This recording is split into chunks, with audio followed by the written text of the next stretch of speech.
Hello guys, in today's video I'm gonna show you how to fix Hogwarts Legacy not opening. It's easy. If you want to fix it, click here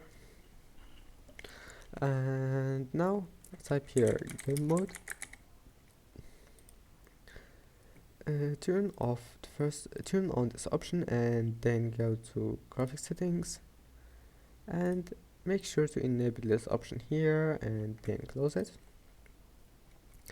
And after that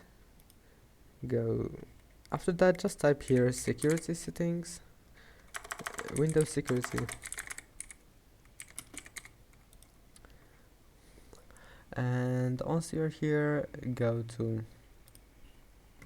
this one, virus and threat protection, and then go to virus and threat protection settings, click manage settings and disable first option here, and that's it. Your problem must be fixed. Don't forget to like and subscribe, and see you in the next video.